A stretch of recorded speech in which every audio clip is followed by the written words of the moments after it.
Lope K. Santos. He was a renowned Filipino writer, senator, and advocate for the Filipino language. He was born on September 25, 1879 in Pasig Rizal Province, now part of Metro Manila, Philippines. Santos is the best known for his contributions to Filipino literature, particularly his novel Banaag at Sikat, The Radiance and the Light, published in 1906. Santos' novel Banaag at Sikat is considered a classic in the Philippines literature and is often referred to as the Bible of working-class Filipinos. The novel explores social issues and sheds light on struggles faced by the Filipino working class during the Spanish colonial era. It has become an important piece of literature in understanding socio-political escape of the time.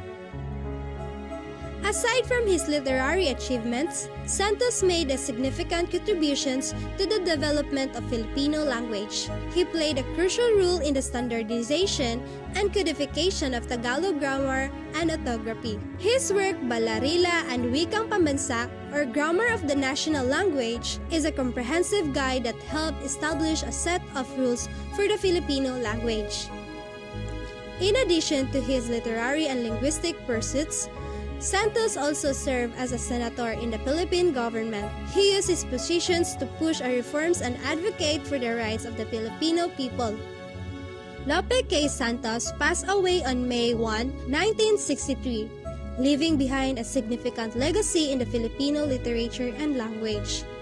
His contributions to the development of the Filipino language and his literary works continue to inspire and influence generations of the Filipino writers and language enthusiasts. Santos is remembered as a key figure in the promotion of Filipino identity and the preservation of the Filipino language and culture. Kalansay by Lope K. Santos. Sa katawa't ulong iniwan ng buhay, at noong bangkay na'y naglagak sa hukay, kinain ng lupa ang balat at laman, ay walang nalabi kundi ako lamang.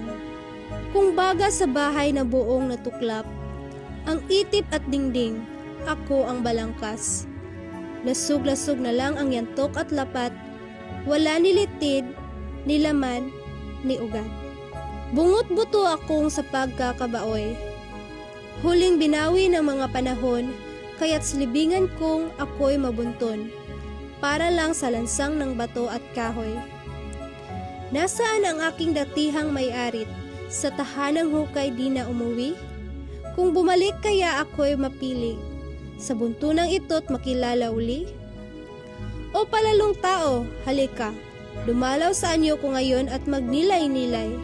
Sa lahat ng naging yabang mo sa buhay, ay walang-wala kundi ako lamang.